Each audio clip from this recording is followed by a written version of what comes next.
Ethan, and today is a very special day.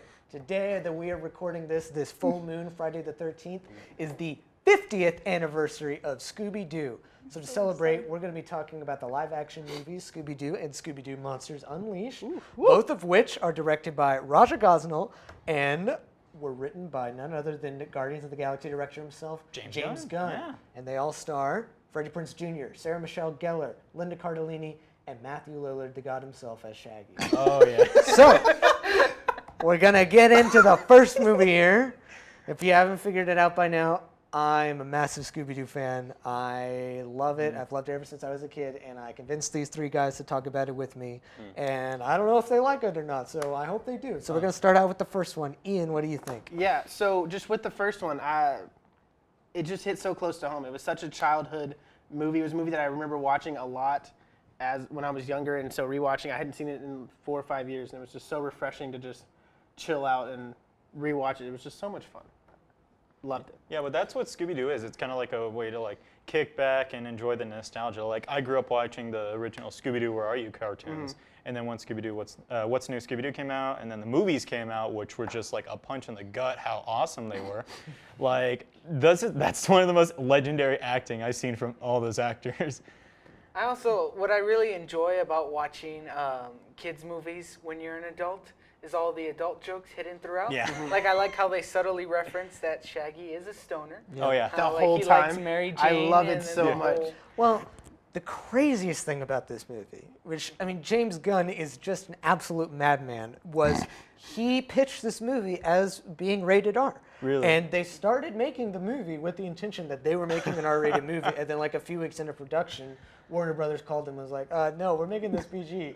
So you could still see the skeleton of a lot of those edgy jokes in it. They are still kind of dressed like it's an adult movie. It really, the first one for sure feels a lot edgier than the second one, which I think they both have their charms. And I really like the first one for being this wild deconstruction of all the characters in these crazy situations.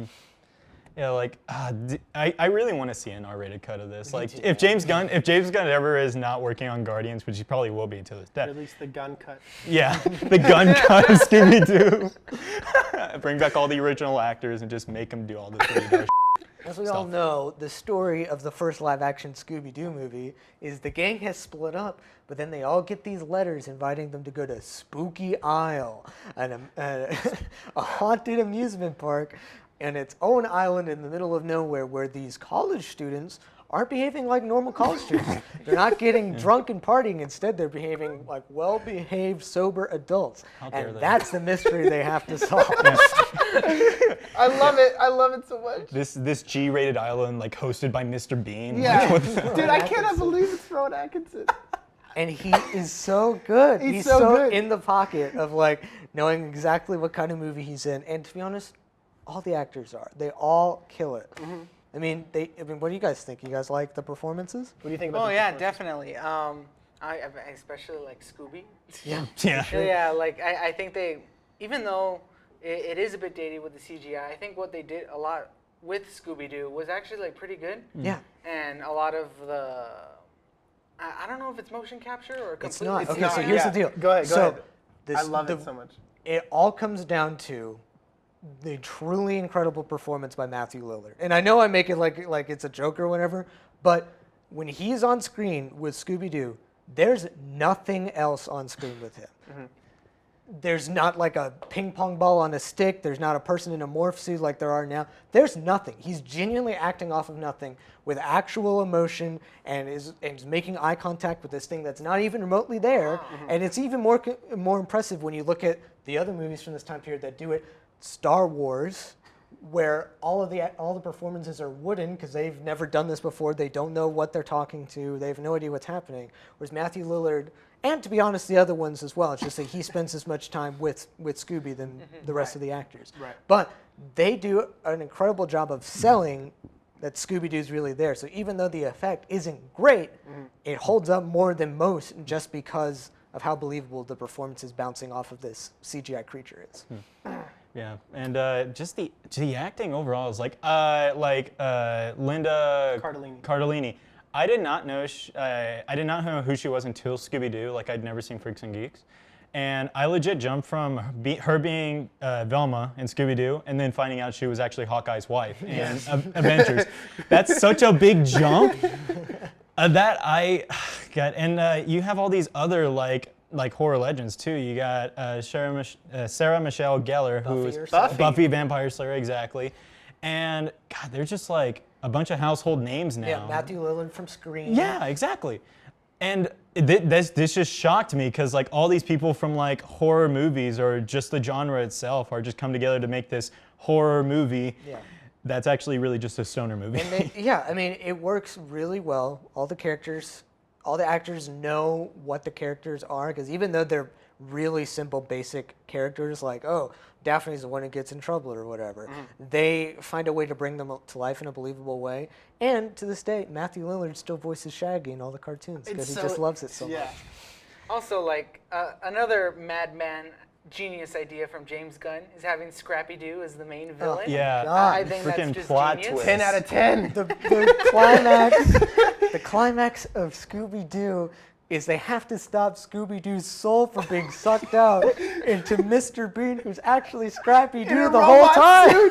He's Scrappy-Doo in a robot suit because the original Mr. Bean has been trapped underground. It's insane. That movie, It's so much fun. I watched the movie when I was in preschool, and I had to learn the meaning of what a soul is.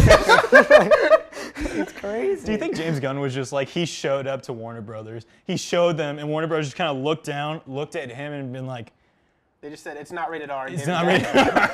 Well, I mean, in many ways, it's his writing that makes the movie hold up better than a lot of these other cartoon turd movies, like the Smurfs or whatever. Oh, Flintstones. Yeah, exactly. Like you pointed out that it really, even though it does hold up in some ways, it really is a time capsule of what was happening in pop culture at that time. Yes, like it definitely, like watching it, I was like, oh man, the 2000s, just all the I'm up with the sniz, yo.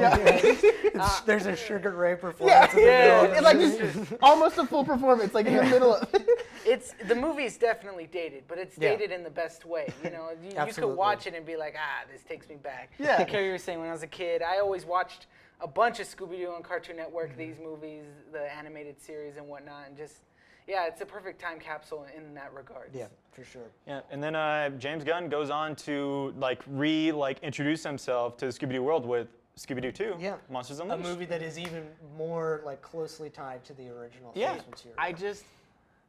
I loved Monsters Unleashed. Yeah. So much. Yeah, I mean, I was telling you guys before we started, it's the movie I've seen more than any other movie, because it was the DVD I had as a kid. I watched it all the time, and I don't know. Do you guys think it holds up? Absolutely. Like you were telling me, like it brings back all the monsters that were in the original cartoon series. And watching all of them, I was like, oh, I remember him. He was the dude from that one episode.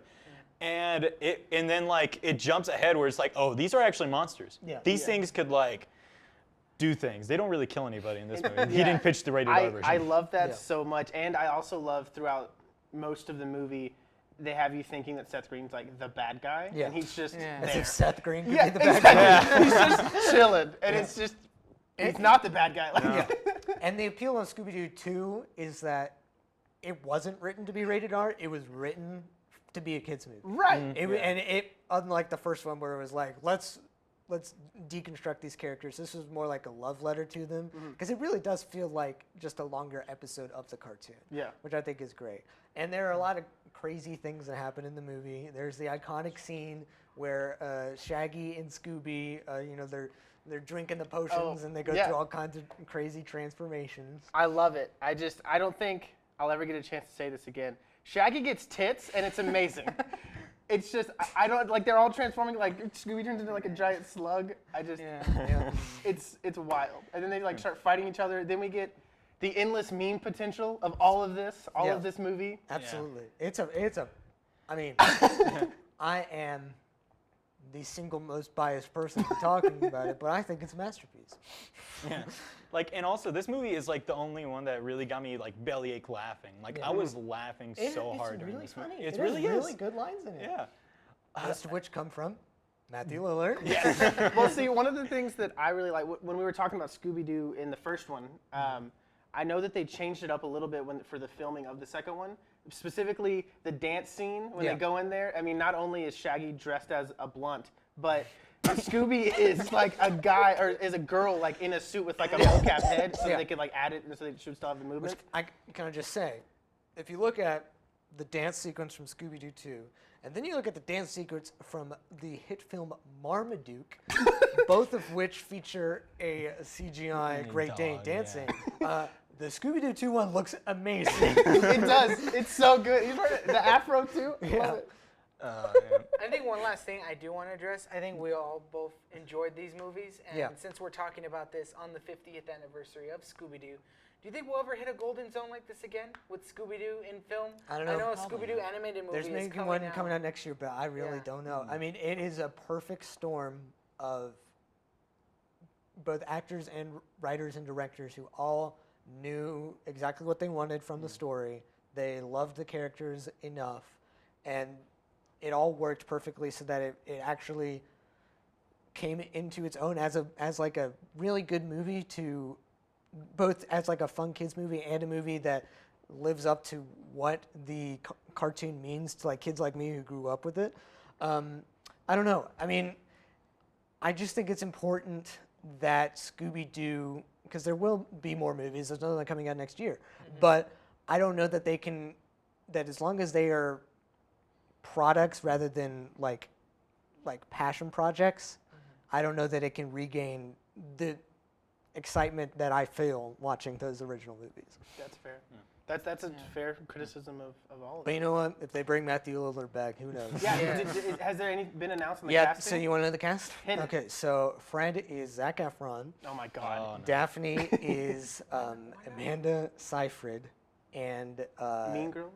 yeah, Mean Girls. Wow. And Shaggy is Will Forte from Right. From- From SNL. yeah, which they're all cartoon characters. They all could be voiced by the people who do the voices. Right. But, you gotta have Why the not Frank Welker? yeah. Frank Oh my Welker God. has been Fred for 50 years. In every cartoon, every animated movie, every video game, it's been one person. It's been Frank Welker, and they finally replaced him with Zac Efron. I mean, an all-star replacement. I Okay. guess. Sure, but, I mean, I don't know.